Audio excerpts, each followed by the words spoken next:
تو جب آپ کا کرنسی ایک طریقے سے فری فال میں چلا جائے، اور میں آپ کو بتاؤں کہ جب اس قسم کی چیزیں ہوتی ہیں نا تو کھلاڑی میدان میں بہت اتر آتے ہیں. کھلاڑی صاحب سمجھ گئے ہوں گے. جی بالکل. ٹھیک ہے. اور وہ پھر اور چیزوں کو ایگریویٹ کر دیتے ہیں. تو 2022-23 کے مالی سال میں یہ بہت زیادہ ہوا ہے. میں یہ کہوں گا کہ 24 میں جب ہم داخل ہوتے ہیں نا، کیلنڈر یا 24 کی بات کر رہا ہوں، تو وہاں سے تھوڑی سی اسٹیبلٹی آنی شروع ہوئی ہے. اور سب سے پہلی چیز یہ تھا کہ ایکسچینج ریٹ پہ کوئی اکنامک فنڈامنٹل میں تبدیلی نہیں آئی، لیکن ایکسچینج ریٹ اسٹیبل ہوا. کیوں ہو گیا؟ کوئی مارکیٹ میکینزم اس وقت آپریٹ کر رہا تھا؟ دی آنسر از نو. ٹھیک ہے. وہ کھلاڑی تھے. جب کریک ڈاؤن شروع کیا گیا تو کھلاڑی انڈر گراؤنڈ ہو گئے، کچھ ملک سے باہر بھاگ گئے، جا کے آرام سے بیٹھے رہے، بہت پیسے کما لیے تھے، انتظار کر رہے تھے کہ حالات ٹھیک ہو. لیکن یہاں پر جو لوگوں نے نظر رکھا ہوا تھا ایکسچینج، اس میں اسٹیٹ بینک کا کوئی کمال نہیں ہے. یہ میں آپ کو بتا دوں، اس ایکسچینج ریٹ کو اسٹیبل رکھنے میں اسٹیٹ بینک کا کوئی کمال نہیں ہے. لیٹلی ضرور ہوا ہے، لیکن اس وقت جو ایک کرائسس موڈ سے، فری فال موڈ سے پاکستان کے ایکسچینج ریٹ کو ایک اسٹیبل پہ لایا گیا ہے، اس میں اسٹیٹ بینک کا رول نہیں تھا، کچھ اور جو تھے میں نام لے لینا چاہتا ہوں. سو یو تھنک کہ وہ صرف جو کریک ڈاؤنز ہو رہے تھے اس کی وجہ سے جو ہے بالکل ہوا ہے، that was the main reason to control. 2022-23 میں بھی جو کچھ ہو رہا تھا وہ کوئی مارکیٹ میکینزم آپریٹ نہیں کر رہا تھا. وہاں پر کھلاڑی آئے ہوئے تھے. ان کھلاڑیوں پہ جب کریک ڈاؤن ہوا ہے تو یہ آپ کو اسٹیبلٹی نظر آئی ہے کہ وہ سارے کھلاڑی ذرا کریڈیبل کریک ڈاؤن تھا، کریڈیبل جسے کہتے ہیں، تو وہ کچھ انڈر گراؤنڈ ہو گئے، کچھ ملک سے باہر بھاگ گئے. تو اب آپ کو ایک نظر آ رہا ہے. لیکن اب جو ہے، اب یہاں پر یہ واقع مارکیٹ میکینزم آپریٹ کر رہا ہے. لوگ کہتے ہیں کہ جی ہم نے ایکسچینج ریٹ کو زبردستی روک کے رکھا ہوا ہے. ایسا دیکھیں کبھی بھی نہیں ہوتا ہے. یہ کوئی رسی سے باندھ تو نہیں دیتے ہیں آپ ایکسچینج ریٹ کو. اور میں لوگوں سے ہمیشہ کہتا ہوں کہ اگر یہ ایکسچینج ریٹ اسٹیبل ہے نا، یہاں پر کھڑا ہوا ہے 280 کے قریب یا 279 کے قریب میں، کافی دنوں سے رکا ہوا ہے. اگر اسٹیٹ بینک کسی اور طریقے سے اس وقت انٹروین نہ کرتا تو یہ ایکسچینج ریٹ یہ 235-240 پہ چلا جاتا. اس سے ہمارے ایکسپورٹر کو نقصان ہوتا. آپ کہیں گے یہ کیسے، میں کیا بات کر رہا ہوں؟ تو یہ آپ کے ناظرین کے لیے بتانا چاہتا ہوں کہ آپ ہمارے اخبارات میں بھی خبریں چھپی ہیں کہ اسٹیٹ بینک نے تقریباً کوئی 10 سے 11 بلین ڈالر مارکیٹ سے ریز کیا، خرید لیا. کیوں کیا؟ کیونکہ دیکھیں مارکیٹ میں جب سپلائی زیادہ ہے ڈیمانڈ کے مقابلے میں، تو جب سپلائی کسی چیز کی بڑھ جائے تو اس کی قیمت گر جاتی ہے. تو ڈالر کی قیمت گر جانے کا مطلب ہوا کہ روپے کی قیمت بڑھ گئی. تو اسی لیے میں کہ روپے کا قیمت بڑھنے کا مطلب یہ ہے کہ وہ اپریشیٹ ہو جاتا ہے ایکسچینج ریٹ، جو شاید ہمارے ایکسپورٹر حضرات کے لیے مناسب نہیں تھا. ٹھیک ہے، ان کے لیے ڈس انسینٹیو ہوتا.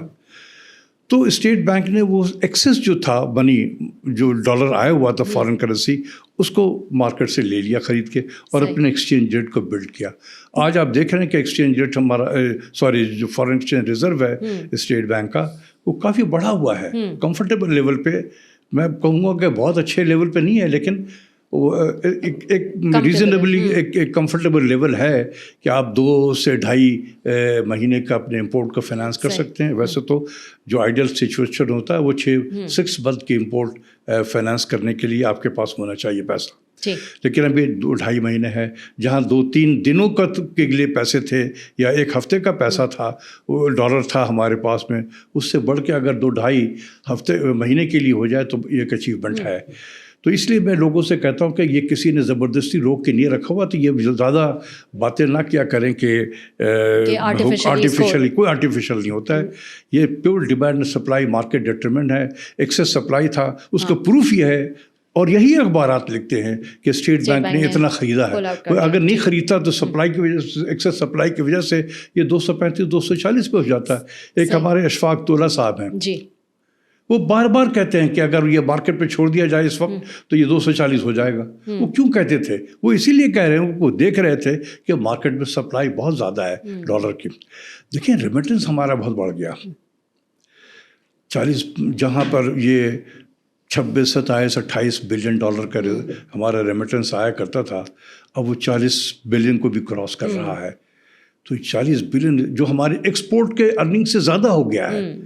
یہ 1982-83 کے بعد میں پہلی مرتبہ دیکھ رہا ہوں کہ یہ ایکسپورٹ از لیس دین آور ریمیٹنسز.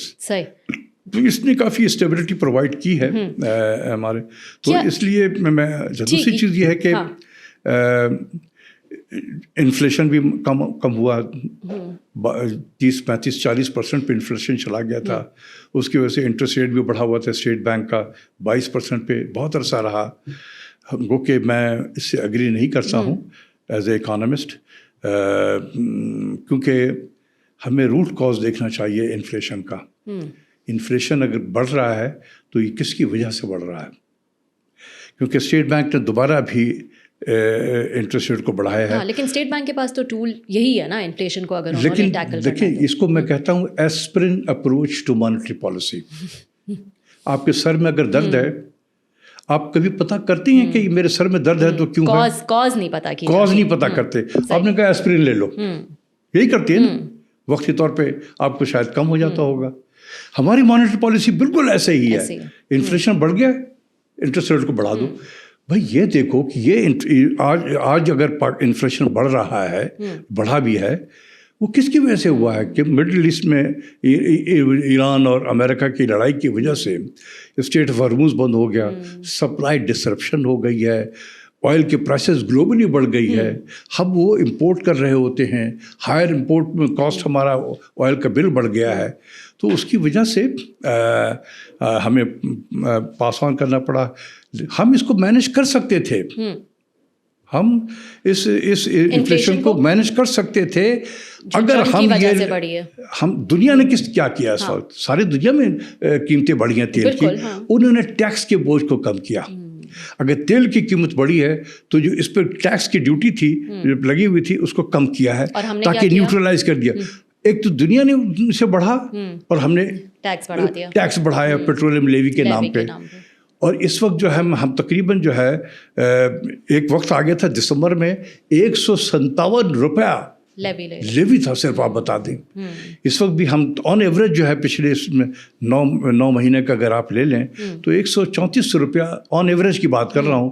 111-112 روپے رہا ہے, 157 بھی رہا ہے, آج کل 100 پتہ نہیں کتنے 27 28 سے 40 پہ ہے. تو اوسطاً جو ہے وہ 134 روپیہ پر لیٹر ہم نے لیوی لیا.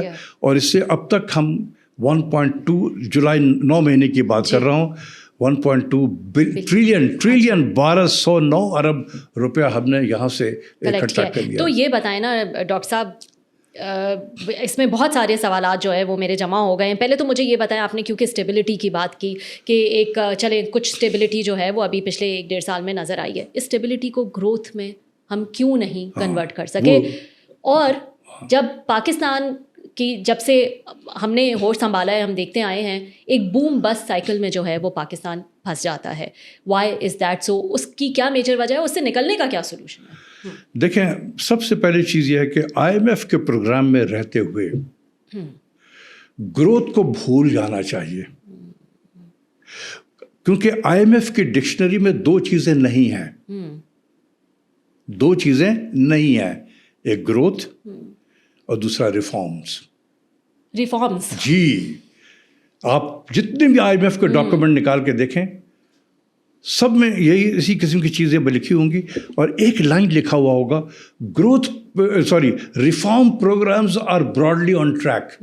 بس میں اتنا تنگ آ گیا تھا اس لفظ پہ کہ اس لفظ کو ٹائٹل بنا کر میں نے آئی تھنک بزنس ریکارڈر میں نے ایک آرٹیکل بھی لکھا تھا, reforms programs are broadly on track, یہ ٹائٹل تھا. اور اس کے بعد میں نے کچھ ان کے 10-12 ڈاکومنٹ جو پاکستان پہ انہوں نے لکھے ہوئے تھے اس میں جا کے میں نے سب کو ریویو کیا. جس پیج پہ مجھے نظر آیا ہے ایک لائن بھی نہیں ہوتا تھا، اتنی سی بات. ریفارمس پروگرام ہے براڈلی آن ٹریک. IMF کے ڈکشنری میں ریفارم کا کیا مطلب ہوتا ہے؟ قیمتیں بڑھانا. گیس کی قیمت بڑھا دو، اس کو کہیں گے جی گیس سیکٹر ریفارمس ہے. بجلی کی قیمت بڑھائیں، یہ پاور سیکٹر ریفارمس ہے. تو this is not reform. Super tax لگا دیں، وہ ٹیکس ریفارم ہو گیا وہ. بالکل. تو یہ چیزیں ہیں. تو 2 چیزیں تو ہمیں بھول جانی چاہیے IMF کے پروگرام میں رہتے ہوئے. جب تک ہم IMF کے پروگرام میں ہیں، گروتھ نہیں. یہ اس ملک میں کبھی معاشی طور پہ ہم بہتر نہیں ہو سکتے ہیں. یہ نوٹ کر کے رکھ لیں. دنیا میں جہاں بھی IMF کا پروگرام چل رہا ہے، اس کے 2 آؤٹ کم ہوتے ہیں: debt and poverty. Debt and poverty. مجھے ایک ایگزامپل دیں، کوئی ایسا ملک جس کی ہمارے جیسی ہی سچویشن ہو، IMF کے پروگرام میں رہتے ہوئے اس سے نکلا ہو، بہتری کے ساتھ جو ہے وہ نکلا ہو اور اپنے پیروں پہ کھڑا ہو. To the best of my knowledge understanding نہیں. جو دیکھیں، جب آپ کبھی بیمار ہوتی ہیں تو آپ ڈاکٹر کے پاس جاتی ہیں. فرض کر لیں کہ بہت سیریس آپ کو کرائسس ہو گیا ہے، تو you go to the emergency ward جاتے ہیں نا. تو اب ڈاکٹر آپ کو دیکھ رہا ہوتا ہے، آپ کا علاج کر رہا ہے.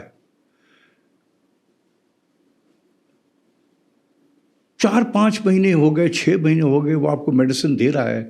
جب آپ بہتر نہیں ہو رہے ہوتے ہیں نا، تو آپ دوسروں سے مشورہ کرتے ہیں کہ یار دیکھو مجھے یہ پرابلم ہے، یار 6 مہینے ہو گیا اس ڈاکٹر کے پاس جا رہا ہوں تو مجھے کوئی فائدہ نہیں ہو رہا ہے.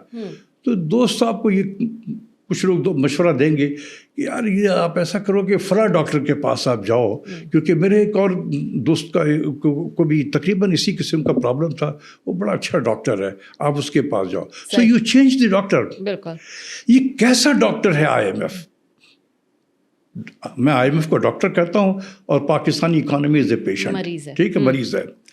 تو یہ کیسا ڈاکٹر ہے جس کے پاس ہم 1988 سے مسلسل IMF کے پروگرام میں ہیں، جس کا آپ نے کہا 25واں پروگرام، یہ کوئی 22 پروگرام ہوگا 88 کے بعد سے.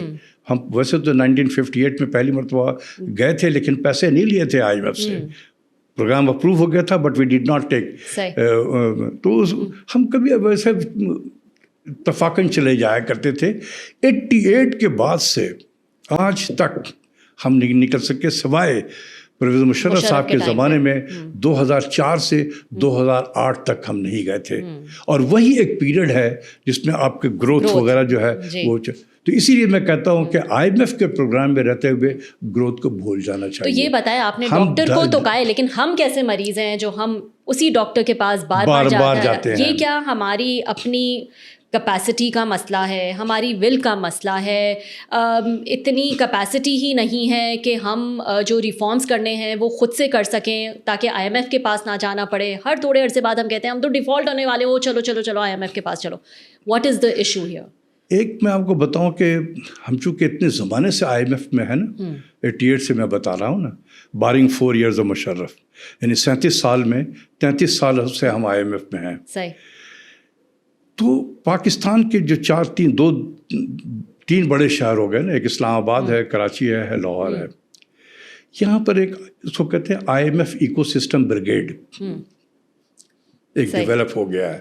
IMF ایکو سسٹم بریگیڈ ہے. جب یہ پروگرام اینڈ ہونے والا ہوتا ہے نا، ابھی 5-6 مہینے باقی ہیں، آپ دیکھیں گے کہ یہ بریگیڈ ایکٹیویٹ ہو جاتا ہے اور ٹی وی پہ آئے گا، لکھنا شروع کر دے گا کہ پاکستان کے حالات بہت خراب ہیں، ابھی ٹھیک نہیں ہو رہے ہیں، یہ اتنی فائنینسنگ گیپ ہو گئی تو پاکستان کو اس سال جو ہے کوئی $25 بلین دینا ہے، اتنے گیپ ہیں، کہاں سے ہم دیں گے، ہمارے اتنا ریزرو بھی نہیں ہے، تو ہمارے تو IMF پہ بغیر گزارا نہیں ہے. یا یہ کہ 3 سال میں پاکستان کو کوئی $70 بلین دینا ہوگا اور اتنا تو ہمیں پاس پیسے ہے ہی نہیں، تو ہم IMF سے نکل ہی نہیں سکتے. یہ وہ بریگیڈ یہ باتیں. اور میں آپ کو بتاؤں، اچھے لوگ یہ سن کے واقعی پریشان ہو جایا کرتے تھے کہ یار وہ تو باتیں تو اتنے سارے لوگ جو ٹی وی پہ آ کے کہہ رہے ہیں، تو وہ ان کو نہیں پتا ہے کہ یہ IMF ایکو سسٹم بریگیڈ کیا چیز ہوتا ہے. ٹھیک ہے نا، کیونکہ میں اس فیلڈ میں ہوں، مجھے نام بھی پتا ہے. لیکن یہ بھی میں آپ کو بتا دوں، جو اس ملک کے جو کرتا دھرتا لوگ ہیں نا، ان کو ان کا نام کا بھی پتا ہے کیونکہ ایک جگہ میں جب گیا لیکچر دینے کے لیے، وہاں جب میں نے نام لیا IMF ایکو سسٹم بریگیڈ کا، تو انہوں نے کہا کہ ہمیں پتہ ہے اس چیز کا، میں نام بتا دوں آپ کو ان بریگیڈ کا. تو میں نے کہا یہ نام بتانے کی ضرورت نہیں ہے، لیکن جو ہے تو بس ٹھیک ہے. تو یہ جو ہے جب تک ہم IMF میں رہیں، تو ایک سیویئر تو نہیں ہے، ایک ٹریپ ہی ہے آپ کے خیال میں. آپ کا سوال یہ تھا کہ ہم کیوں نہیں، دو چیزیں ہیں. میں تو یہ پوچھنا چاہ رہی ہوں کہ کوئی ول نہیں ہے، ول نہیں ہے ہماری اس سے نکلنے کی. دو باتیں یہی ہے. دیکھیں IMF میں ایک پل فیکٹر ہوتا ہے، ایک پش فیکٹر ہوتا ہے. صحیح. پل وہاں سے ہوتا ہے، وہاں سے کال آتے ہیں. ٹھیک، ظاہر ہے. ہاں کہ آپ نے آنا ہے. ہاں ٹھیک ہے نا. جیو اسٹریٹجک انوائرمنٹ کو سامنے رکھتے ہوئے کال آتا ہے کہ آپ آنا ہے. ایک پش ہوتا ہے یہاں پر، او سر جی اگر نہیں گئے تو تباہی ہوگی، بڑی بربادی ہوگی. اب جو وزیر اعظم ہوتا ہے ملک کا پریشان ہوتا ہے کہ یار پتہ نہیں کیا، ادھر سے بھی اب کال آ رہے ہیں، ادھر سے لوگ بھی کہہ رہے ہیں، تو چلو. نمبر 1. دوسری ہے کہ capacity is the major issue. It is. ہمارے اندر سب سے بڑا جو پرابلم ہے وہ کیپیسٹی کنسٹرینس ہے. ہمارے پاس نہیں ہے لوگ جو منسٹری کو چلا سکتے ہوں. یہ جو اکثر آپ سنتے ہیں کہ IMF FBR کا ریونیو کا شارٹ فال ہے. کیوں شارٹ فال ہوتا ہے؟ ٹھیک ہے نا، کیوں شارٹ فال ہوتا ہے ریونیو کا؟ وجہ یہ ہے کہ ہم جب بجٹ اپنا بناتے ہیں تو ریونیو کہیں پر فگر نہیں ہوتا ہے. دس از اے ریزیڈوئل آئٹم. کیونکہ IMF ہمیں ایک ٹارگٹ دے دیتا ہے بجٹ کے خسارے کا، جس کو بجٹ ڈیفیسٹ کہتے ہیں. تو خسارہ آپ کو پتہ چل گیا. ساری پلاننگ ہماری ہوتی ہے ایکسپینڈیچر سائڈ سے. ایکسپینڈیچر کے 2 کمپوننٹ ہوتے ہیں، کرنٹ ایکسپینڈیچر اور ڈیولپمنٹ ایکسپینڈیچر. کرنٹ ایکسپینڈیچر کا منسٹری فائنانس میں جو اسٹاف ہیں ان سبوں کو پتہ ہوتا ہے کہ کیا ہوگا. اس میں سب سے بڑا آئٹم ہوگا ڈیٹ کا. ڈیفنس ایک ان ریٹن سا لکھا ہوا ہے، رول ہے کہ 2 سے 2.5% آف GDP ڈیفنس ہوگا ہمارا. ٹھیک ہے، وہ ہم ڈال دیتے ہیں، جو بھی فورکاسٹڈ GDP ہوگا اس کے 2-2.5% وہ ڈیفنس بجٹ ہو گیا. رننگ سول ایڈمنسٹریشن، کتنے تنخواہیں دینی ہیں، کتنے لوگ ریٹائر ہوں گے، وہ سب منسٹری فائنانس کو پتہ ہوتا ہے. جو بچ جاتا ہے وہ ہے سبسڈیز وغیرہ. ٹھیک ہے نا. یہ وہ آئٹم ہے جو بہت تھوڑے سے بھی آئٹم ہوتے ہیں ان دی براڈر کانٹیکسٹ میں. پورے ایکسپینڈیچر میں دیکھیں تو یہ کوئی 1% سے کم GDP کا یہ ہمارے سبسڈیز ہوتے ہیں. تو یہی ایک ہوتا ہے کہ کبھی بڑھ گیا کبھی کم ہو گیا. لیکن کرنٹ ایکسپینڈیچر، سارا جو زور ہے نا بجٹ میکنگ کا وہ ہے finalization of public sector development program. ٹھیک ہے. تو جب ہم نے PSDB کو فائنل کر لیا، کرنٹ ایکسپینڈیچر از گیون، اور بجٹ کا خسارہ IMF نے دے دیا ٹارگٹ، تو جو بچ گیا وہ ریونیو بچ گیا. ریونیو میں ہمیں پتہ ہے کہ 80-85% جو ہے وہ FBR کا ریونیو ہے، باقی 15 سے 20% نان ٹیکس ریونیو. ختم ہو گیا FBR کا ریونیو کا. اب آپ کہیں کہ جی یہ تو ریونیو بہت ٹارگٹ بہت زیادہ دیا ہوا ہے، اب یہ IMF والے کہیں گے آپ اپنے ایکسپینڈیچر کو کٹ کر لیں. وہ اس کے لیے ہم تیار نہیں ہوتے. جب آپ ایکسپینڈیچر کٹ نہیں کریں گے تو آپ کا ریونیو کا ٹارگٹ بھی کم نہیں ہوتا. بالکل. تو یہ تو ہم ایک سائیکل میں پھنس گئے ہیں ڈاکٹر صاحب. میں تو آپ میرے خیال سے جب آپ حکومت میں کا حصہ تھے 20 سال میرے خیال سے ہو گئے جب آپ نے کام کیا. ٹیکس ٹو GDP ریشو 10% سنتے تھے اور آج تک وہی اسی کے ارد گرد. یہی میں بتانا چاہتا ہوں کہ FBR کے ٹیکس کا پاکستان کی معیشت سے کوئی تعلق نہیں ہے، کیونکہ ریزیڈوئل آئٹم ہے یہ. جب 2% 2.5% سے اکانومی گرو کرتی ہے تو وہی 9 سے 10% tax to GDP ratio FBR کا ہے. جب یہ 6 سے 7% سے گرو کر رہی ہوتی ہے تو بھی ریونیو جو ہے وہ 8 سے 9 سے 10% ہوتا ہے. تو اس کا مطلب یہ ہوا کہ FBR revenue is invariant to the level of economic activity in the country. اس کا کوئی تعلق نہیں ہے اکانومی سے. اس لیے tax to GDP ratio is a misnomer in Pakistan, is the misleading concept here, because not all the component of GDP under tax net. But that is the main reason, na, کہ not all the components are under tax net. ہاں. اچھا اب یہ ہے کہ اب آپ کہیں گے جی تو پھر آپ ٹیکس نیٹ میں لائیں لوگوں کو. بالکل. ٹھیک ہے نا، یہی کہیں گے نا.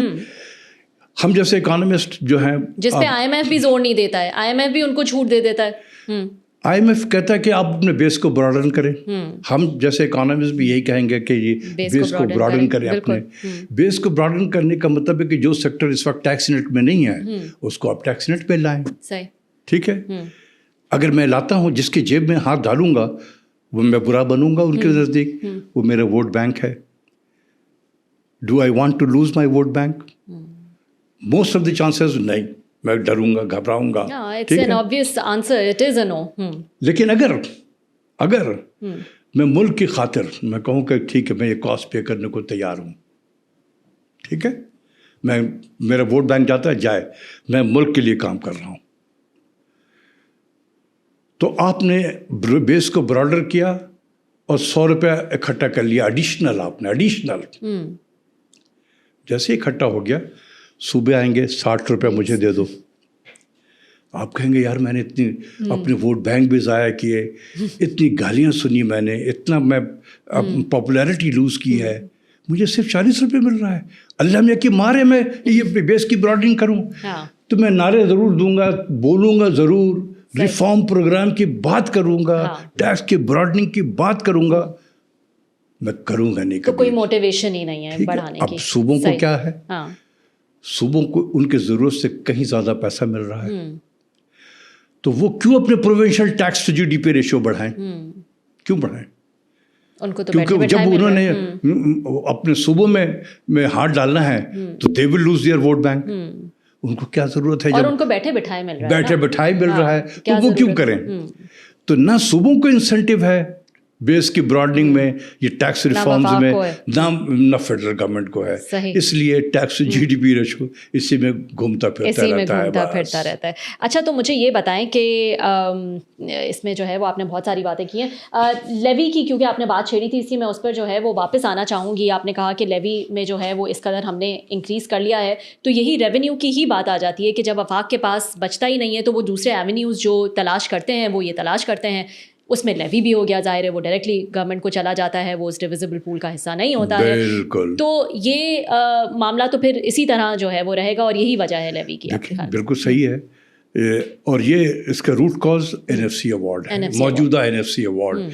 اس میں ہم نے جب یہ 7th NFC ایوارڈ جو یہ ابھی جو لاگو ہے, سکہ راج الوقت, وہ 7th NFC ایوارڈ ہے, ٹھیک ہے نا.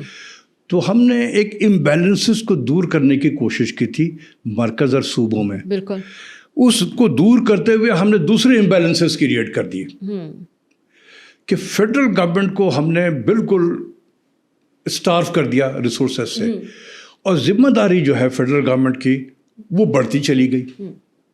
مثال کے طور پہ 700-800 بلین ہم بے نظیر انکم سپورٹ پروگرام میں دیتے ہیں.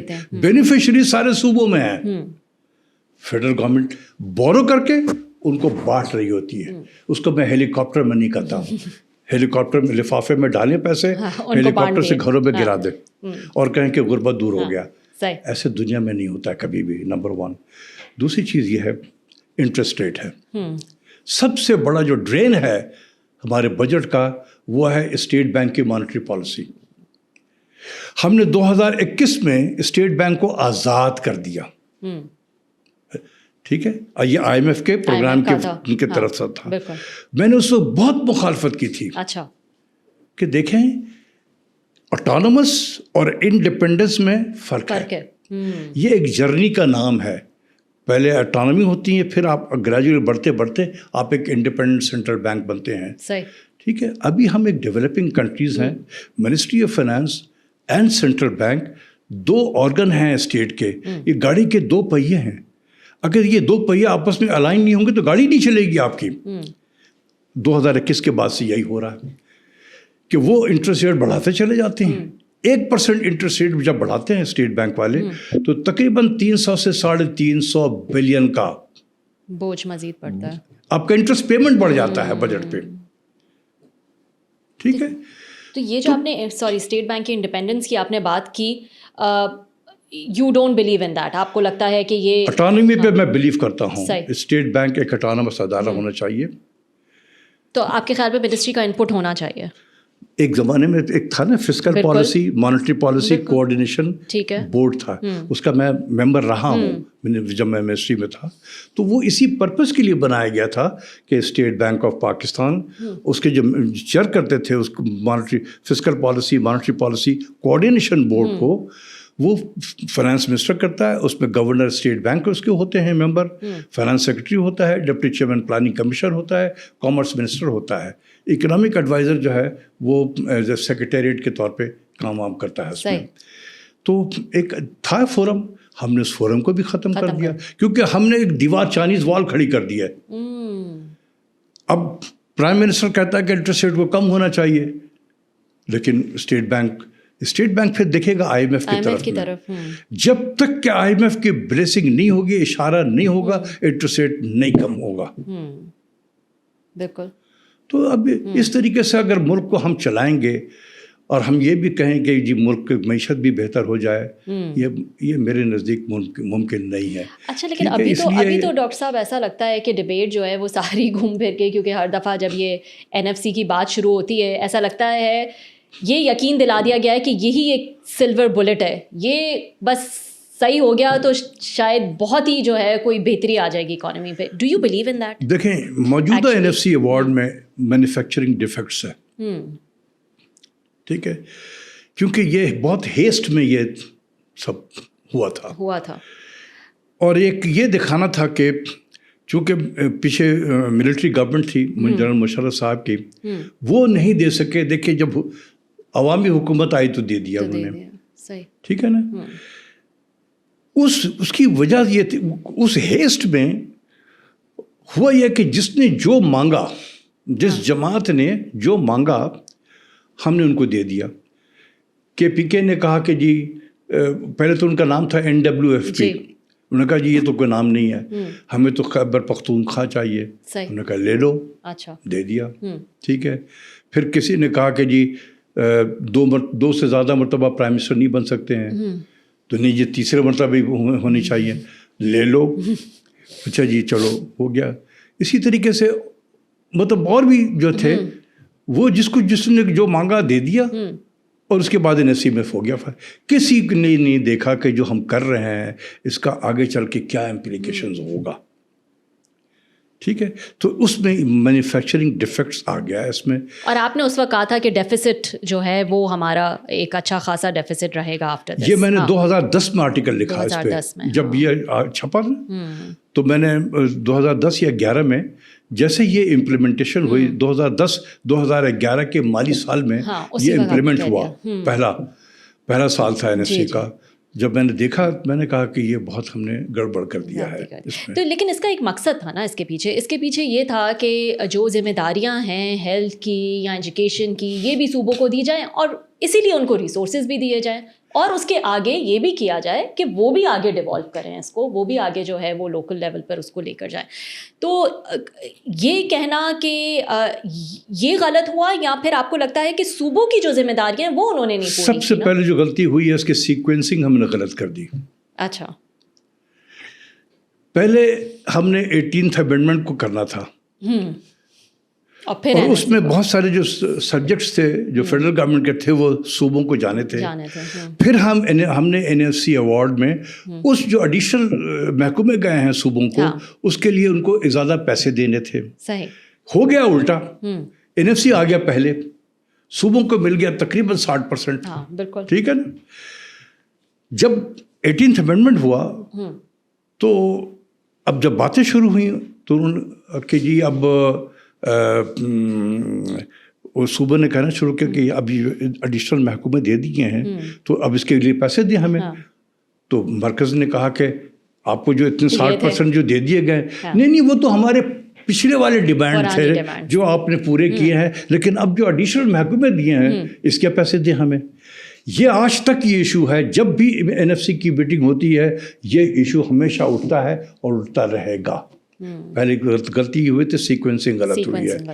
دوسرا یہ ہے کہ ہم نے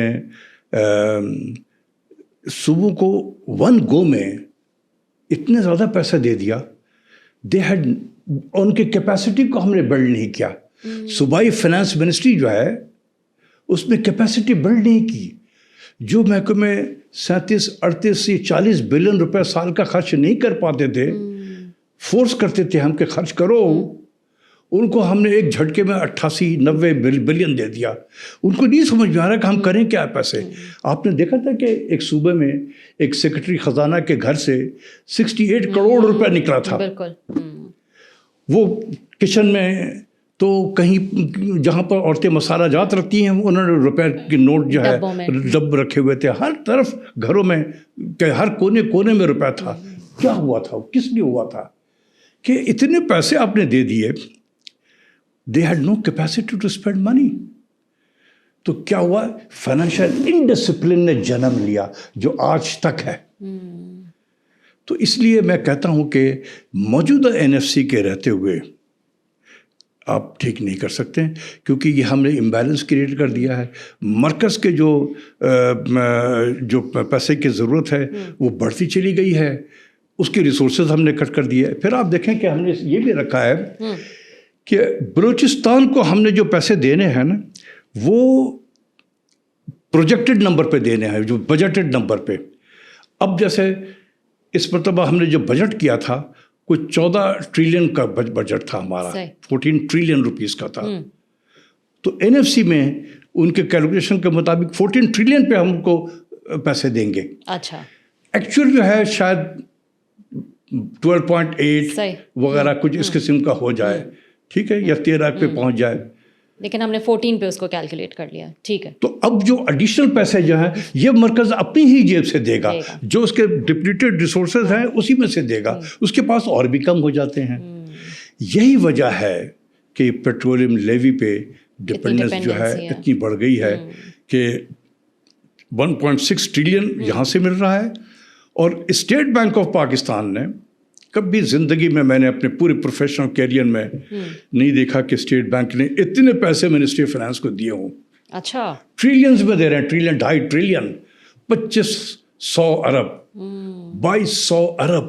یہ ہمیں 100-125 بلین پروفٹ دیتے تھے. وہ پروفٹ جو ہوتا تھا نا اس میں کچھ ہمیں دے دیتے تھے وہ, ٹھیک ہے. وہ ہمارا ایک نان ٹیکس ریونیو بنتا تھا. تو ٹیکس سے ہم کلیکٹ کرتے تھے پلس نان ٹیکس کو ملا کے ٹوٹل ریونیو ہو جاتا تھا. اس سے ہمارے بجٹ کے خسارے میں کمی ہو جاتی تھی. وہ جہاں 100-200 بلین ملا کرتا تھا اب 2200-2300 بلین مل رہا ہے. تو ہمارے جو ریلائنس ہے وہ نان ٹیکس ریونیو پہ زیادہ ہو گیا ہے, ٹیکس ریونیو جس میں لیوی ہو گیا, یہ اسٹیٹ بینک آپ نے کہا, دوسری اینٹیز جو ہیں. دیکھیں اسٹیٹ بینک جو لیوی ہے, levy is causing inflation. Inflation جب بڑھے گا کیونکہ یہ پاس آن ہو رہا ہے نا, ٹرانسپورٹ کاسٹ میں بڑھ گیا, ہر چیزوں میں. جب یہ پاس آن ہوگا انفلیشن بڑھ رہا ہے. جب انفلیشن بڑھے گا state bank as per an approach interest rate بڑھا دے گا. جب وہ انٹرسٹ ریٹ بڑھائے گا تو انٹرسٹ پیمنٹ پھر ہمارا بڑھ جائے گا. تو ہم ڈبل افیکٹ ہو رہے ہیں اس میں. تو اس لیے لیوی پہ ابھی آج میں نے دیکھا اخبار میں شاید منسٹری آف پیٹرولیم نے حکومت کو کہا ہے کہ اس بجٹ میں آپ اس کو ہم نے بڑھایا, IMF نے کہا کہ اس کو اور بڑھائیں.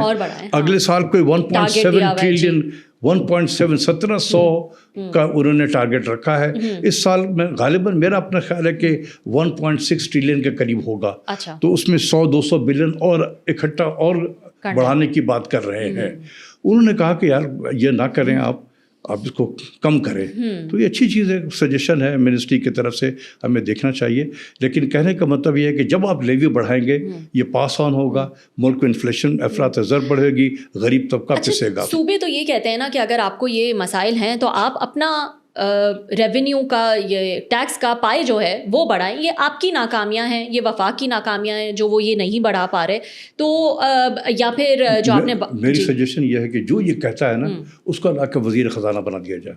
بلیو میں, اگر سندھ کا میں اگزامپل دے رہا ہوں, سندھ کا وزیر خزانہ اگر کہتا ہے کہ یہ وفاق کی کمزوری ہے کہ وہ ریونیو نہیں بڑھا رہے ہیں, ان کو کہیں سر آ جائیں آپ, چھوڑے صوبوں کو, آپ فیڈرل گورنمنٹ میں آ کے منسٹر آف فائنانس بن جائیں, پھر دیکھتا ہوں کیا کر لیں گے.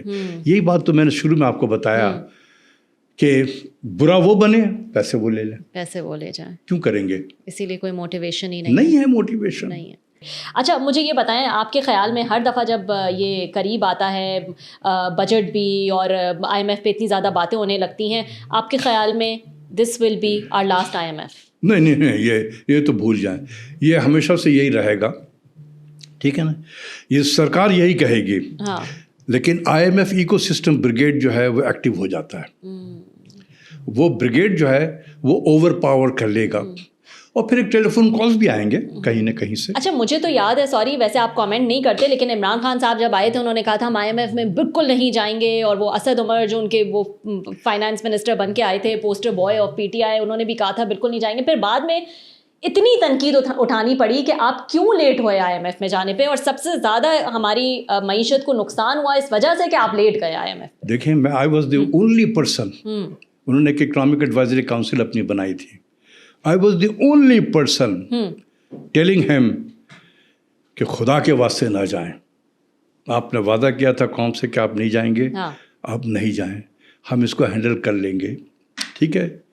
لیکن جیسے میں نے کہا کہ کچھ پش ہوتے ہیں فیکٹر اور کچھ پل فیکٹر بھی ہوتے ہیں. تو پش فیکٹر میں اسٹریٹجی کی جگہوں پہ لوگ کو فٹ کیا گیا تھا, جو رات دن جا کے یہی باتیں کہتے تھے کہ او سر اگر نہیں گئے تو بڑی تباہی ہوگی.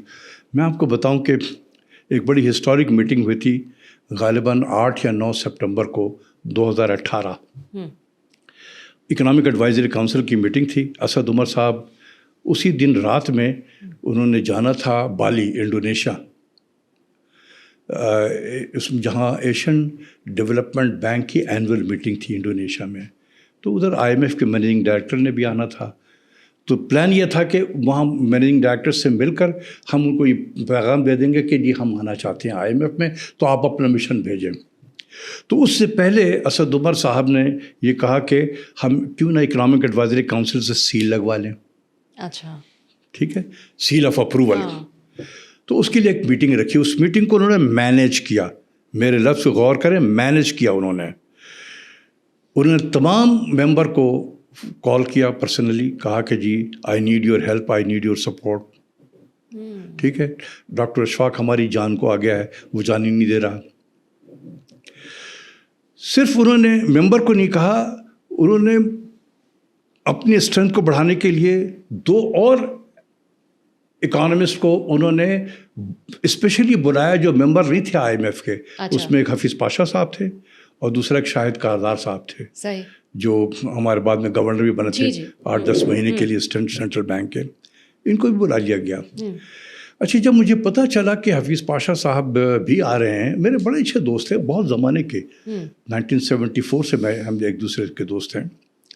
تو اور میں ان سے بڑا مشورہ کرتا ہوں. اور میں دیکھیں اس میں کوئی شک نہیں ہے کہ اس ملک نے حفیظ پاشا جیسا بریلینٹ اکانومسٹ پیدا نہیں کیا ہے. No doubt. یہ میں ریپیٹ کرتا ہوں کہ حفیظ پاشا جیسا بریلینٹ اکانومسٹ پاکستان نے پیدا نہیں کیا. میری رسپیکٹ کرتا تھا ان کی, ہمیشہ ان سے مشورہ کرتا رہا ہوں. تو جب مجھے پتہ چلا کہ یہ بھی آ رہے ہیں تو میں نے ان کو کال کیا. میں نے سنا کہ آپ بھی آ رہے ہیں. ہاں یار, انہوں نے مجھے بلایا ہے کہ I need your help, I need your support.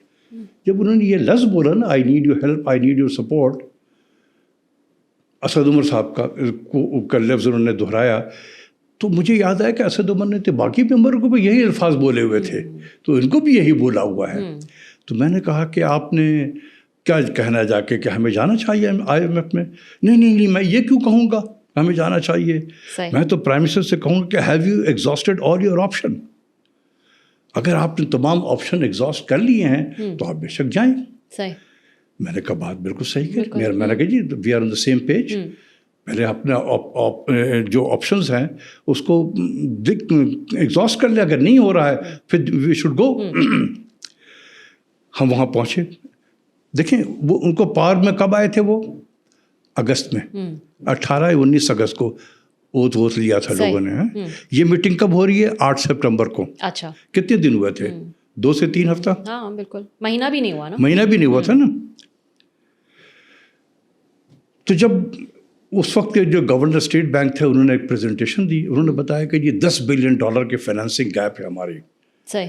اس کے بعد وہ خاموش ہو گئے کہ اس گیپ کو فل کیسے کرنا، انہوں نے کوئی جواب، اس پہ ان کا کوئی ڈسکشن نہیں تھا. پرائم منسٹر نے پھر مجھے کہا کہ جی آپ اپنا ویو دے دیں. میں اپنا ہوم ورک کر کے گیا تھا، میں نے سامنے وہ پیپر رکھ دیا. میں نے کہا جی دیکھیں یہ تو پورے اسٹیٹ بینک نے کیلکولیشن کیا ہے اور 10 بلین گیپ ہے. ادھر 1 مین انسٹیٹیوشن میں نے کیلکولیٹ کیا، میرے بھی 10 بلین گیپ ہیں ایگزیکٹ ہے. سو دیر از نو ڈفرینس. ڈفرینس یہ ہے کہ وہ خاموش ہو گئے ہیں. میں نے آپ کو اپنے پرپوزل دیا ہے کہ how we can fill this gap, financing gap. اور یہ میں اپنے تجربے کی بنیاد پہ اتنے سال میں نے منسٹری میں گزارا ہے، 11 سال، اس کی بیسس پہ آپ کو کہہ رہا ہوں کہ یہ برج بالکل ہم ایزی کر سکتے ہیں. اور اس کے بعد میں نے پھر انہوں نے سوال و جواب وغیرہ کیے، جو کچھ ہوا. جب میری بات مکمل ہو گئی تو پھر انہوں نے پاشا صاحب کی طرف کہا کہ پاشا صاحب آپ، وہ سب سے سینئر موسٹ تھے وہاں پر.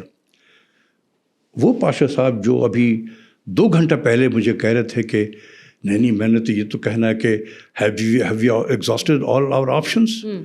تو میں نے تو کہا تھا کہ we are on the same page.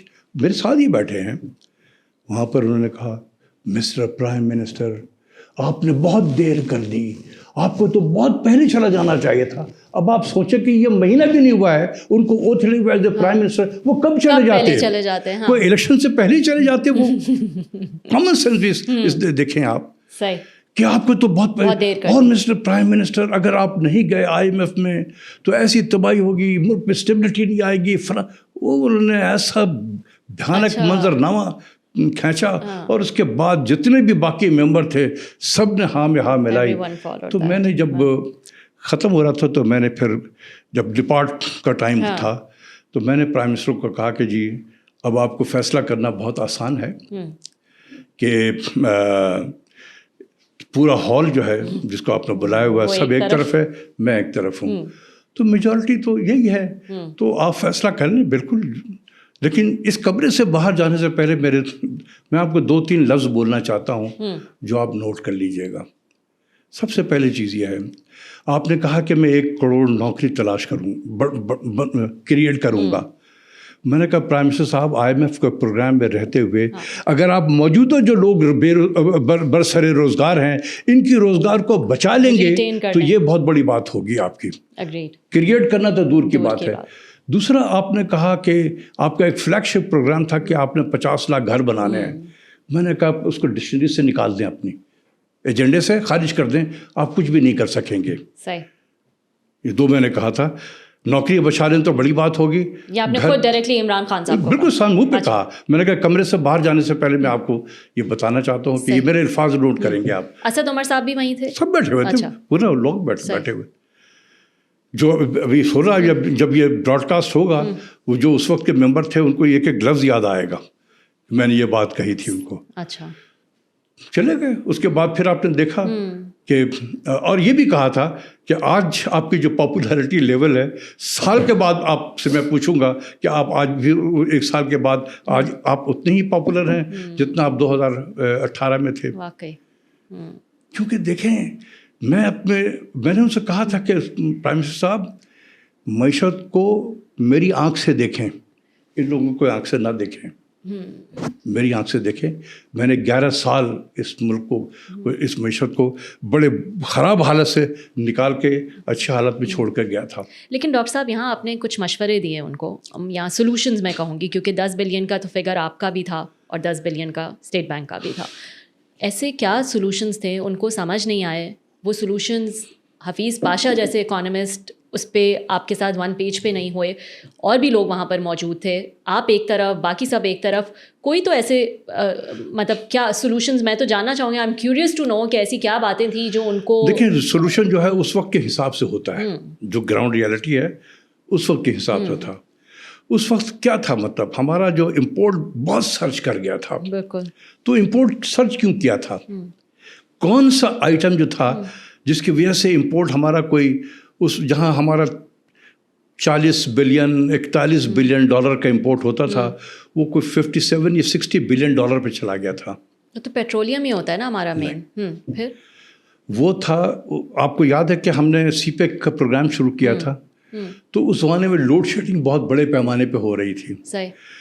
تو 2018 میں الیکشن میں جانا تھا تو اس وقت کے جو پرائم منسٹر تھے نواز شریف صاحب، انہوں نے چائنیز سے کہا تھا کہ بھئی دیکھو میں الیکشن میں جب جاؤں تو لوڈ شیڈنگ کا خاتمہ ہو چکا ہو پاکستان سے، تو آپ تیزی سے یہ پلانٹ اپنے جو بھی ہیں سب لگائیں. آپ دھڑا دھڑ پاور پلانٹ کی مشینری جو ہے امپورٹ ہوئی، سب سے بڑا آئٹم وہی تھا. اچھا. تو میں نے پرائم منسٹر کو کہا کہ سر اب تو جو لگنا تھا وہ لگ گیا. ہاں. اب یہ اتنا جو آپ امپورٹ دیکھ رہے ہیں جس کی یہ پاور مشینری تھی، ایک دو آئٹم اور بھی تھے جو اسی سے ریلیٹڈ تھے. اچھا. تو اب تو لگ گیا ہے. ہاں. اب اسی اسپیڈ سے تو آپ کے دور میں نہیں لگے گا. ہاں. تو یہ کم ہو جائے گا آپ کا امپورٹ، تو یہ گیپ آپ کو اور نیرو ہو جائے گا. پلس آپ اتنے پاپولر ہیں دنیا میں، آپ کو لوگ جانتے ہیں، آپ سیلیبریٹی ہیں دنیا میں، تو یہ تو بڑا اچھا موقع ہے کہ ہم بانڈ فلوٹ کر سکتے ہیں انٹرنیشنل مارکیٹ میں جا کر. ٹھیک ہے، تو 3 سے 4-5 بلین ڈالر تو ہم سال میں بانڈ فلوٹ کر لیں گے. میں نے کہا کہ میرا تو تجربہ ہے اس کام کا. تو یہ کوئی ایسی اور کچھ اور بھی چیز آپ کچھ پالیسی میجرز بھی بتائے تھے میں نے، آپ یہ کریں تو یہ آپ کے یہ گیپ ایزیلی برج ہو جائے گا، بلکہ آپ ایڈیشنل پیسے آپ کو ملیں گے. لیکن نہیں، اس وقت کے جو آرمی چیف تھے انہوں نے بھی جا کے کافی دورہ وورہ کیا، اب 13-14 بلین ڈالر انہوں نے لا کر دے دیا. ٹھیک ہے، کوچ سے قطر سے پتہ نہیں کہاں سے ڈپازٹ بھی آ گئے، کچھ اور بھی پیسے آ گئے، 13-14 بلین ڈالر انہوں نے لا کر دے دیا. لیکن وہ ایسا بکٹ تھا کہ جو پیچھے نیچے سے لیک ہوا تھا. آپ ڈالر ڈال رہے ہیں، وہ نیچے سے نکل رہا تھا. وہ لیکیج کیا تھا؟ آپ کا امپورٹ. اس وقت بھی میں کہہ رہا تھا کہ پرائم منسٹر صاحب خدا کے واسطے یو مسٹ پرسو aggressive and yet selective import compression policy. Aggressive and yet selective import compression. آپ دیکھیں کہ جو unnecessary item ہے، جو بے تحاشا امپورٹ ہو رہے ہیں، اس کو روکیں. یہ جو پیسہ آ رہا ہے یہ چلا جا رہا ہے. آپ سوچیں کہ ہم مانگ کے پیسے لا رہے ہیں اور گاڑیاں لوگ 3,000 4,000 سی سی کی گاڑیاں امپورٹ ہو رہی ہیں ہمارے یہاں پر، اس لیے ہم مانگ کے لا رہے تھے. سر یہ بتائیں نا مجھے ڈاکٹر صاحب، اب یہ تو ہم نے بات کر لی، آپ نے کہا یہ تو ہو ہی نہیں سکتا کہ دس از آر لاسٹ IMF. نہیں، یہ تو کبھی نہیں ہوگا، یہ کبھی بھی نہیں ہوگا. بہت بلیک پکچر آپ نے جو میں دیکھتا ہوں نا، is there any desire? The answer is no. Is there any desire to come out from the IMF programme? The answer is no. کسی کوارٹر پہ؟ یس، کسی بھی کوارٹر میں نہیں ہے. تو جو کرنے والے ہیں اگر ان کے اندر یہ نہیں ہے کہ ہم نے نہیں نکلنا ہے، اسی طریقے سے گاڑی چلتی رہے ہماری، میرا ٹینیور پورا ہو جائے. جو نکالے گا یا نکالنا چاہے گا وہ اپنے ٹینیور میں اپنی پاپولیرٹی بھی تو بڑھائے گا. یہ نہیں ہوگا. آپ نے بھی تو عمران خان صاحب کو یہی مشورہ دیا نا، آپ IMF میں چلے جائیں گے، 1 سال بعد آپ دیکھیں آپ کا کیا پاپولیرٹی. تو کیا وہ کر دیا تھا انہوں نے میری بات سن کر؟ نہیں کیا. آج بھی میں یہی کہہ رہا ہوں. ٹھیک ہے. پھر دوسری چیز یہ ہے کہ باہر کی وہ فورسز ہیں جو آپریٹ کرنا شروع کر دیتی ہیں، آپ کی جان کو آنا شروع ہو جائیں گے، آپ کھڑے نہیں ہو سکیں گے ان کے سامنے. دیکھیں، یہ IMF میں جانا نہ جانا یہ ایک جیو اسٹریٹجک فیصلہ ہوتا ہے. It is not a pure, یہ انٹرنیشنل پولیٹیکل اکانومی کا فیصلہ ہے. It is not a pure economics فیصلہ. بالکل. اچھا یہ بتائیں، میں سن رہی تھی آپ نے کوئی بہت NFC کے حوالے سے جو امبیلنس ہے اس میں آپ نے 2-3 سولوشنز جو ہے وہ بتائے ہیں. اس سے ہٹ کے کہ مطلب یہ تو تب پاسبل ہوگا نا جب صوبے تمام صوبے اتفاق کر لیں، تو اس میں جو ہے وہ کچھ چینجز ہو سکتی ہیں. لیکن اس کے علاوہ آپ نے جو ہے وہ کچھ 3-4 مشورے دیے، میں چاہوں گی کہ وہ بھی آپ کوئکلی بتائیں. 2 چیزیں ہیں. ایک تو یہ کہ ایگزسٹنگ جو NFC کا فارمولا ہے، سکہ راج الوقت ہے، اس کو نہ چھیڑیں. اس میں کیا تبدیلی کر سکتے ہیں آپ؟ اس کو میں کہوں گا ٹنکرنگ ود دا سسٹم. صحیح. اور دوسرا ہے کہ آپ اس طرح کے NFC سے آپ آگے نہیں چل سکیں گے. تو کیا ہونا چاہیے؟ وہ NFC جو پاپولیشن ڈومینیٹڈ ہے فارمولا میں، ویٹیج زیادہ ہو. ہاں بالکل ٹھیک ہے نا. وہ ہمیشہ پرابلم کریٹ کرے گا، اور وہ کہاں کریٹ کرے گا؟ آپ کا سینسس غلط ہوگا. ہر صبح کوشش کرے گا کہ میرا ریشو برابر ہے، ٹھیک ہے، آبادی جتنی میرا ریشو کم نہیں ہونا چاہیے، تو آبادی زیادہ دکھائے گا. اب میں آپ کو اگزامپل دیتا ہوں سمپل. ایک زمانے میں ریشن کارڈ سسٹم ہوتا تھا پاکستان میں، جی ٹھیک ہے. کیا ہوتا تھا اس میں کہ 2 کلو چینی، 2 کلو آٹا، 2 کلو دال، 2 کلو تیل، خوردنی تیل، یہ ذرا کنٹرول ریٹ میں ملتے تھے، مارکیٹ سے کم پہ. تو ہر شخص نے 3 سے 4 آدمی زیادہ لکھائے ہوئے ہوتے تھے ریشن کارڈ میں، تاکہ وہ زیادہ لے لے، تاکہ مارکیٹ سے لینے کی ضرورت نہ پڑے، ان کا مہینہ اسی طریقے سے نکل جائے. تو جب ہم 2 کلو چینی، 2 کلو دال، 2 کلو آٹے کی خاطر اوور ریپرزینٹ کر رہے تھے، تو جب ملک کے تمام resources trillions of rupees are distributed on the basis of population, parliament کے seat distributed on the basis of population, ملک میں نوکری جو ہے quota system based are given on the basis of population, professional جو کالجز ہیں، engineering ہے، medical colleges سرکار کی ہیں، داخلہ کوٹا پاپولیشن. تو آپ سوچیں کہ it is in the interest of every تحصیل، every village, every household to over represent themselves. کیوں نہیں کرے وہ؟ میں نے جب یہ پیپر تیار کیا تو I gave presentation to all the provincial chief ministers. اچھا. سب سے پہلے میں نے سندھ میں جا کر سندھ کے چیف منسٹر کو ان کے دفتر میں دی. اینڈ آئی ایم گریٹفل کہ جی chief minister Sindh was the first one to invite me کہ آپ ہمیں بتائیں آ کے. صحیح. تو انہوں نے ایکسیپٹ کیا کہ ہم پاپولیشن زیادہ؟ انہوں نے یہ کہا کہ صحیح یہ جو ہے آپ کے خیال میں اوور ریپرزینٹ ہے، ہو سکتا ہے، کتنا ہو سکتا ہے اس میں ڈبیٹ ہو سکتا ہے. میں نے کہا سر اگر آپ نے یہی ایکسیپٹ کر لیا ہے کہ ہے تو میرے لیے یہی کامیابی ہے. ٹھیک ہے. اسی طریقے سے میں کے پی کے میں گیا، وہاں ان کے ممبر آف صوبائی اسمبلی تھے ان کے. تو وہ جب میں یہ بات بتا رہا تھا تو میں نے دیکھا کہ 2 ممبر جو ہیں بڑے چہرے پہ مسکراہٹ ہے، آپس میں باتیں بھی کر رہے تھے. اچھا. تو جب پریزنٹیشن میری ہو گئی، سوال و جواب کا سلسلہ شروع ہوا تو انہوں نے ہاتھ اٹھایا. صحیح. میں نے کہا جی بالکل، آپ میرے پریزنٹیشن کے دوران مسکرا بھی رہے تھے، تو آپ بتائیں کہ سوال آپ کا. انہوں نے کہا کہ صحیح ہاں سر، ہم تو آپس میں بات یہ کر رہے تھے کہ سر نے ہمیں پکڑ لیا ہے. اچھا. تو مطلب وہ بھی مان گئے کہ یہ انہوں نے کہا کہ جی سب کر رہے ہوتے تو ہم کیوں نہ کریں. اچھا. اگر ہم نہیں کریں گے تو ہمارا شہر گر جائے گا. شہر گر گا. صحیح. پاپولیشن کا پروگرام کتنے زمانے سے چل رہا ہے، پاپولیشن پلاننگ والا ہے، برتھ کنٹرول وغیرہ. ہاں، برتھ کنٹرول کتنے زمانے سے چل رہا ہے.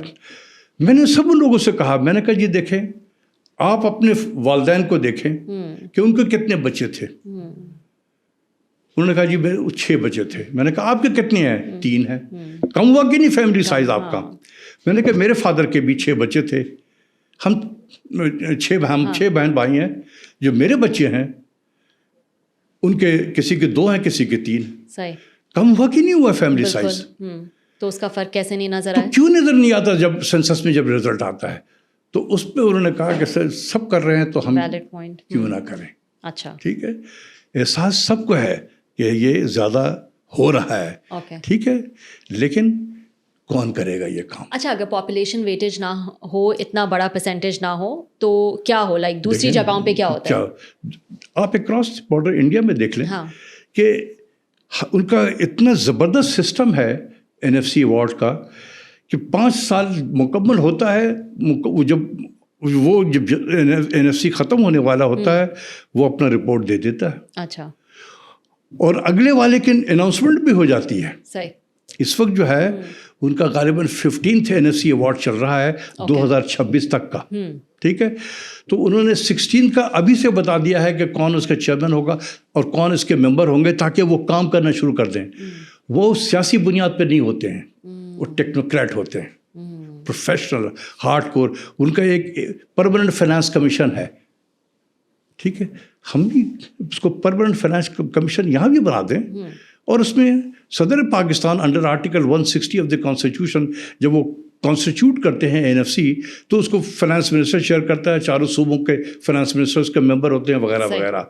بجائے آپ فائنانس منسٹر چیئر کریں, آپ بیسٹ برین جو ہے پاکستان کا وہ میں نے اپنے اس میں دیا ہوا کہ کس طرح کے لوگ ہو سکتے ہیں, وہ اس میں بیٹھے ان کو وہ چیئر کر لیں.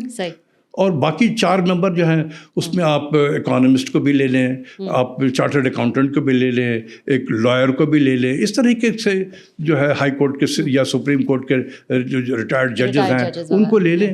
اچھے اچھے لوگ مل جائیں گے. سول سرونٹ بھی جو ریٹائرڈ ہیں بڑے اچھے ان کا جو کیا کہتے ہیں کہ نام بہت لوگ عزت سے لیتے ہیں, ایسے لوگوں کو لگائیں.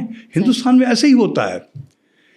لیکن اور پاپولیشن ویٹیج کم ہے ان کا بھی 100% تھا. اچھا, کم کر کے آج 15% پہ لے آئے ہیں وہ. اچھا, اتنا کم ہو گیا ہے. تو انہوں نے کیا کیا ہے, انہوں نے پاپولیشن کے ویٹ کو کم نہیں کیا ہے, انہوں نے انسینٹیو اسٹرکچر کو بدل دیا. اچھا, جو میں نے بھی یہاں سجیسٹ کیا تھا کہ آپ پاپولیشن کو ویٹ دیں. میں نے ان کو کہا 25% ویٹ جو ہے, ایک 15% میں نے کہا کہ ویٹ دے دیں 1998 کے جو سینسس تھا اس میں جو ریشوز ہیں نا وہ 98 کا سینسس کہتے ہیں کہ ریلیٹیولی اسپیکنگ تھوڑا ریزنیبل تھا. ٹھیک ہے, تو اس کو آپ 15% ویٹ دیں, اور جو 2023 میں جو ہوا ہے 10% اس کا بھی ویٹ دے دیں, تو ٹوٹل ویٹ پاپولیشن کا 25 ہو گیا. پھر میں نے کہا کہ اب آپ جو وہ ہے ڈیموگرافک پرفارمنس اس کو ایک انڈیکیٹر بنائیں, اور وہ ہے فرٹیلٹی کے حوالے سے. اس کے نمبر سارے 4 صوبوں کے اویلیبل ہیں. جو صوبہ بہتر جس کی فرٹیلٹی نمبر کم ہو رہے ہوں گے اس کو ریوارڈ کریں آپ. کم کرنے کی ریوارڈ دے رہے ہیں آپ.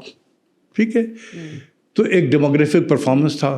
دوسرا اسی طریقے سے میں نے کہا کہ جی پرپس کیا ہے اس NFC میں جو پیسہ آپ دے رہے ہیں اس کا پرپس کیا ہے. پرپس یہ ہے کہ صوبے اپنے عوام پہ خرچ کریں, ان کی جو لیونگ اسٹینڈرڈ ہے اس کو بہتر کریں. آج پاکستان میں کیا ہوتا ہے, ایک صوبہ کہتا ہے وہ سارا وہ کھا گیا. جو رچ, دیکھیں ہمارے یہاں بھی کچھ رچ پروونس ہیں, کچھ کم رچ ہیں, کچھ پور ہیں, کچھ زیادہ پور ہیں. یہی ہے نا. بالکل, ہاں. تو گیپ ہے نا. بالکل. اس گیپ کو کون پورا کرے گا.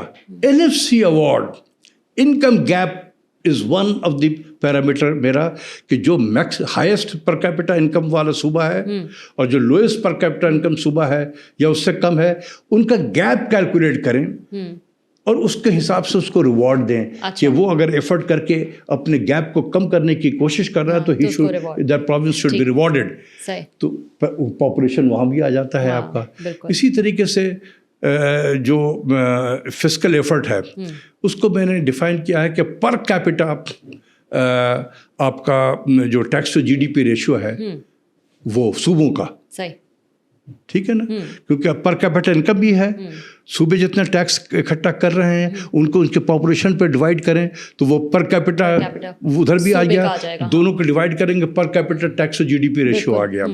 تو جو بہتر کر رہا ہے اس کو ریوارڈ دیں آپ. تو پاپولیشن وہاں بھی آ گیا ہے. تو میں نے پاپولیشن کو دیکھنے میں لگے گا کہ میں نے ڈائریکٹ جو ہے وہ 25% ہے, لیکن انڈائریکٹ طریقے سے میں نے اس کو پازیٹیو انسینٹیو میں بدل دیا ہے. اسی طریقے سے HDI ہے, ہیومن ڈیولپمنٹ انڈیکس. جو صوبہ بہتر, پرپس کیا ہے NFC کا, آپ اپنے لوگوں کے صحت تعلیم کے معیار کو بہتر کریں. جو بہتر کر رہا ہے اس کو دیں آپ. اچھا, ابھی جو ایک مشورہ ہے, یہ تو آپ نے ہاریزونٹل اس کی بات کر لی نا. اب جو ایک مشورہ میں دیکھ رہی ہوں جو حکومتی وزراء دے رہے ہیں وہ یہ کہ ٹھیک ہے ضروری نہیں ہے کہ کوئی امینڈمنٹ جو ہے وہ لائی جائے, آپ یہ کریں کہ BISP ہو گیا یا ڈیٹ ہو گیا یا ڈیفینس ہو گیا, اس کو جو ہے اس میں آپ چینجز کر لیں. اور وہ بالکل اس کو آپ کر سکتے ہیں اس طریقے سے. تو یہ کہ ڈیفینس اسپینڈنگ لے لیں مثال کے طور پہ, یہ صرف مرکزی حکومت کی ذمہ داری ہے. بالکل. لیکن جو ڈیفنس ہے وہ تو پورے ملک کا ہے, چپے چپے کی حفاظت ہو رہی ہے, اس میں صوبہ بھی ہے. تو دے شوڈ آلسو کنٹریبیوٹ. کس طریقے سے کنٹریبیوٹ کریں گے, وہ کیا ریشیو ہونا چاہیے. کنٹریبیوٹ کریں گے یا تھوڑا سا میں اپنی سمجھ کے لیے پوچھ رہی ہوں, یا اس کو آپ پہلے نکال دیں اور پھر جو بچے وہ آپ کا ڈویژن نہیں. اچھا, جس طریقے سے بھی کرنا چاہیں. میں کہوں گا کہ آپ یہی ریشو رہنے دیں. اچھا, جتنا ہے صحیح, اس کو نہ چھیڑیں. ٹھیک, کوئی آئین میں تبدیلی کرنے کی ضرورت نہیں ہے. آپ صرف ایک یہ کام کریں کہ سب سے پہلا کام یہ کریں کہ جو کلیکشن چارجز پہلے 5% آف جی ڈی پی ہوتا تھا, 5% آف ڈیویزیبل پول تھا, ہم نے اس کو 1% پہ لے آئے تھے. تو federal government last 4% percentage point of, آپ اس کو ریورٹ کر دیں. اور اس کے لیے آپ کو کچھ کرنا ہی نہیں ہے. ہاں, تو 4% پوائنٹ آف ڈیویزیبل پول صوبوں کو مل جائے گا, فیڈرل گورنمنٹ کو مل گیا. اسی طریقے سے ڈیفنس ہے, آپ بھی اپنا کنٹریبیوٹ کریں. کیسے کریں گے کنٹریبیوٹ؟ جو بھی ٹوٹل ڈیویزیبل پول ہے اس سے 40% جو ہے اگر فیڈرل گورنمنٹ کو جا رہا ہے یا 42% جا رہا ہے فیڈرل گورنمنٹ کا, تو 42% جو ہے وہ فیڈرل گورنمنٹ دے گی. اچھا, ڈیفنس بجٹ. باقی جو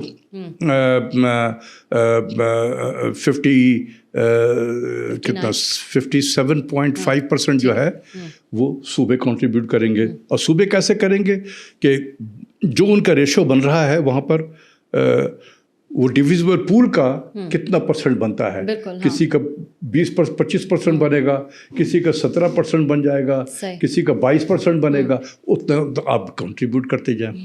ٹھیک ہے, ڈیفنس میں تو فیڈرل گورنمنٹ پورا برڈن نہیں اٹھائے گی, برڈن شیئرنگ ہو جائے گی. اسی طریقے سے انٹرسٹ پیمنٹ ہے. What is interest payment? یہ تو آؤٹ اسٹینڈنگ ڈیٹ کی جو پیمنٹ ہو رہی ہے وہ ہے نا. بالکل, ہاں. تو ڈیٹ تو سب نے لیا ہوا ہوتا ہے. صحیح, لیکن ذمہ داری وفاق کی ہے. دیکھیں یہی تو اس کو بھی شیئر کریں. اسی طریقے سے بے نظیر انکم سپورٹ پروگرام ہے, بس سارے بینیفیشری تو صوبوں میں ہیں. 800 بلین ہم بجٹ پہ دے رہے ہیں. بالکل. تو جو فیڈرل گورنمنٹ کے ہے ٹیریٹری میں جو بینیفیشریز ہیں وہ فیڈرل گورنمنٹ دے دے, باقی صوبے دے دے ان کو. جہاں جس کے جو بینیفیشریز ہیں وہ صوبے دے دیں. اچھا, آپ کو کیا لگ رہا ہے, آپ کو لگ رہا ہے اس پہ کسی پوائنٹ پہ جو ہے وہ اتفاق ہو جائے گا؟ دیکھیں اگر ہو یا نہ, جو ملک کی سیاسی صورتحال ہے نا اس کو سامنے رکھتے ہوئے اتنا کھینچا تانی کے ماحول میں ایک کنسنسس ڈیولپ ہونا بڑا مشکل کام نظر آتا ہے مجھے. اللہ کرے ہو جائے. ٹھیک ہے, خاص طور پر جہاں آپ کو خود کنٹریبیوٹ کرنا پڑے. ٹھیک ہے, تو ورنہ ہم پرانی تنخواہ پہ کام کرتے رہیں گے. آخر 7واں NFC ایوارڈ تھا, یہ غالباً 11th NFC ایوارڈ ہے جو آن گوئنگ ہے. یہ 2025 میں بنا ہے, کانسٹیٹیوٹ ہوا ہے. 2030 تک اگر آ جاتا ہے تو اللہ کی مہربانی ہوگی, نہیں آتا ہے تو ہم یہی 7th NFC ایوارڈ کا جو فارمولا پہ ہم چلتے رہیں گے. معیشت میں جیسے میں نے کہا کہ موجودہ NFC میں رہتے ہوئے کبھی فائنینشیل اسٹیبلٹی نہیں آئے گی, تو 2030 تک بھی نہیں آئے گی آپ کی فائنینشیل اسٹیبلٹی. اور وہی IMF کے چکر میں جو ہے ہم گھومتے رہیں گے. تو اسی لیے تو میں کہہ رہا ہوں کہ جی IMF کا لاسٹ پروگرام میں مجھے ہنس دیتا ہوں میں یہ میرے کان پک گئے ہیں یہ سن کر یہ لفظ. اچھا, جاتے جاتے ڈاکٹر صاحب یہ بتائے گا, یہ جو جنگ کا ماحول ہے اس میں جو ہماری ظاہر اتنی ڈپینڈنسی باقی اور بھی ملکوں کی طرح ہماری بھی ڈپینڈنسی بہت زیادہ ہے پیٹرولیم پروڈکٹس پر. Big part of our major import جو ہے وہ یہی ہے. کیا آپ دیکھ رہے ہیں مزید مشکل وقت آ سکتا ہے؟ ابھی بھی ہم نے دیکھا لیوی بڑھا دی گئی, پیٹرولیم پرائسز جو ہے وہ بڑھا دی جاتی ہیں. عام عوام اس کا تو ڈائریکٹ امپیکٹ آتا ہے نا, ٹرانسپورٹ پر, ہر چیز پر, تمام چیزوں پر, گروسری وغیرہ پر, ہر چیز پر. کیا آپ مزید مشکل حالات آتے ہوئے دیکھ رہے ہیں؟ کیا امپلیکیشن ہے؟ دیکھیں ساری یہ مشکلات صرف پاکستان کے لیے نہیں ہے, ہاں دنیا بھر کی, ساری دنیا کے لیے ہے. تو ہم دنیا سے سیکھے بھی کہ کیسے مینیج کیا جاتا ہے, تو ہم بھی مینیج کریں کیونکہ ہم سب ایک ہی کشتی میں سوار ہیں. ٹھیک ہے, تھوڑا سا گھر کو اپنے بہتر کرنے کی کوشش کریں. اپنے خراجات میں خاص کر اتنی ساری منسٹر, ایڈوائزر, اسپیشل اسسٹنٹ کی ضرورت ہے پاکستان کو. یا 13 مشرف صاحب نے تو اپنی کیبنٹ میں 14 لوگ رکھے تھے, تو کیا اچھے 14 لوگ آپ لے لیں تو اس سے کام نہیں چلے گا اس ملک میں. نمبر 1, اننیسیسری ٹریول نہ کریں آپ. باہر کے ملکوں کا خرچ بہت ہوتا ہے. جہاں بہت ضروری ہے جانا وہاں ضرور جائیں, لیکن جہاں اوائڈ کر سکتے ہیں وہ آپ کا ایمبیسڈر جو ہے, آپ کا نمائندہ ہوتا ہے, وہ ریپرزینٹ کر لے گا وہاں پر. آپ کو جانے کی ضرورت نہیں ہے. اور اگر جانا بھی ہو تو 1-2 لوگوں کے ساتھ جائیں آپ, قافلہ لے کے نہ جایا کریں. تو یہ چھوٹی چھوٹی سی چیزیں ہیں جو آپ کریں تو آپ بچت کر سکتے ہیں. عوام پہ بوجھ ڈالنے سے پہلے جو ہے وہ ٹھیک ہے نا. دوسری چیز یہ ہے کہ یہ دفتر میں جائیں تو بسکٹ نہ کھلائیں, چائے نہ پلائیں, اس سے کتنے پیسے بچ جائیں گے آپ کو. یہ آسٹیرٹی نہیں ہے. ٹھیک ہے. ہم نے آسٹیرٹی کے نام پہ مہینے میں تقریباً آدھا مہینہ کام کرنے لگے. 3 دن چھٹی کر دی نا, فرائیڈے, سیٹرڈے, سنڈے. ٹھیک ہے, کیونکہ گاڑیاں کم نہیں آئیں گی. لیکن ہم نے کبھی دیکھا کہ تھرسڈے ایوننگ میں 2 بجے کے بعد پورا قافلہ جو ہے اپنے گاؤں کی طرف جا رہا ہوتا ہے. 4 راتیں گزارتے ہیں وہ سب گاؤں میں جا کر. یہ لمبی چھٹی مل گئی. تھرسڈے ویک یعنی every week is a long weekend ہمارے یہاں ہو گیا ہے. تھرسڈے کو وہ گھر پہنچ جاتے ہیں, مطلب یہاں سے پشاور لے لیں اور یہاں سے لاہور تک لے لیں, سب نکل جاتے ہیں اپنے اپنے گاؤں میں. تو یہ جو لانگ ڈسٹینس ٹریول کر رہے ہیں, کیا پیٹرول نہیں خرچ ہو رہا ہے اس میں؟ یہ پنڈی سے اسلام آباد آنا, زیادہ تر لوگ بسوں میں آ جاتے ہیں. یہ جو ہمارا جو بس سروس ہے وہ جو چل رہا ہے اس میں آتے ہیں.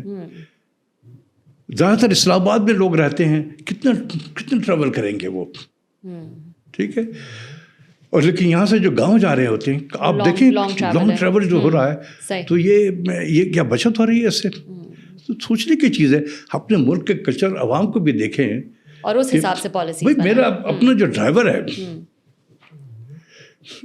تھرسڈے کو جہاں 10 11 12 بجے پوچھنا شروع کرتا ہے, سر کہیں آپ نے باہر تو نہیں جانا ہے, آپ نے کوئی کام تو نہیں ہے, میں نکل جاؤں.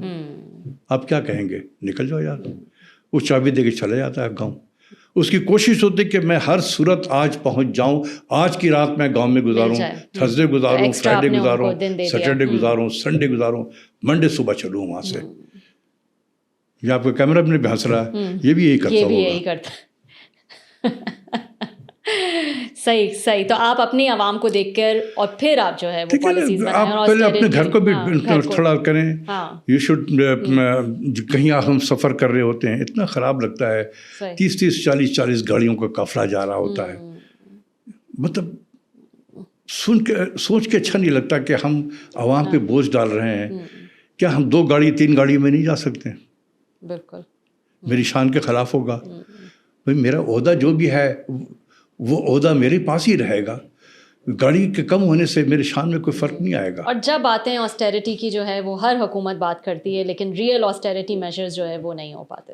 یہی ہے. بہت شکریہ ڈاکٹر صاحب, تھینک یو سو مچ. آپ تشریف لائے, آپ نے وقت نکالا اور اپنی قیمتی باتوں سے جو ہے وہ اپنے لوگوں کو آگاہ کیا.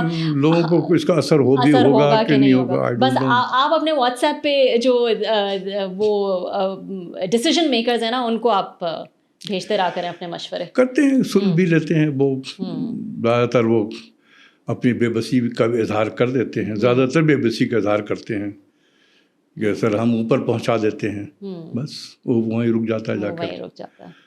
تو اسی لیے میں نے کہا نا ویل ہونا چاہیے. میں آپ کو صحیح دل سے کہتا ہوں کہ جس دن ہم نے فیصلہ کر لیا نا کہ ہم نے ٹھیک کرنا ہے, ہو جائے گا. یہ ویسے دس از دا باٹم لائن ایکچولی. تمام باتوں کی جو ہے, چاہے IMF ہو, چاہے NFC ہو, چاہے ہماری ایکسپورٹس بڑھانے کی بات ہو, سب کچھ ٹھیک ہو جائے گا. ہم اگر ڈٹرمن ہو جائیں کم وقت میں ہم نے ٹھیک کرنا ہے, ہو جائے گا. بالکل. مشرف صاحب نے کیسے فیصلہ کیا تھا کہ IMF نکلنا ہے, جو ہوگا دیکھ لیں گے. نکل گیا کہ نہیں؟ کیا قیامت ٹوٹ گئی پاکستان میں؟ کیا یہ سارے جو ورلڈ بینک کا, ایشین ڈیولپمنٹ بینک وغیرہ دفتر بند کر کے چلے گئے تھے؟ سب یہاں موجود تھے, وہ اسی طریقے سے لینڈنگ کر رہے تھے. تو جو آپ کے اندر جذبہ ہونا چاہیے, ول ہونا چاہیے. جب ہوگا جذبہ تو آپ نے اپنی کیپیسٹی کو بڑھانا ہے, اچھے لوگوں کو بھی لگانا ہے. یہ ساڑھا بندہ کلچر سے نکلنا ہے. آپ نے ساڑھا بندہ کلچر, اس نے اس ملک کو برباد کیا. چلیں, ہوپ فلی آپ کے مشورے جو ہیں وہ سنے جائیں اور اس پر جو ہے وہ عمل ہو. ویسے تو فی الحال تو ایسا لگتا ہے کہ معاملات اسی طرح جو ہے میرا کام ہے اذان دینا. مسجد میں نمازی آئیں نہ آئیں, اس کا اللہ تعالیٰ نے میرے پہ ذمہ نہیں چھوڑا. مجھے کہا اذان دو. بہت شکریہ. آپ جیسے لوگ ایسٹ ہیں ہمارے لیے. بہت شکریہ. Thank you so much. Thank you very much.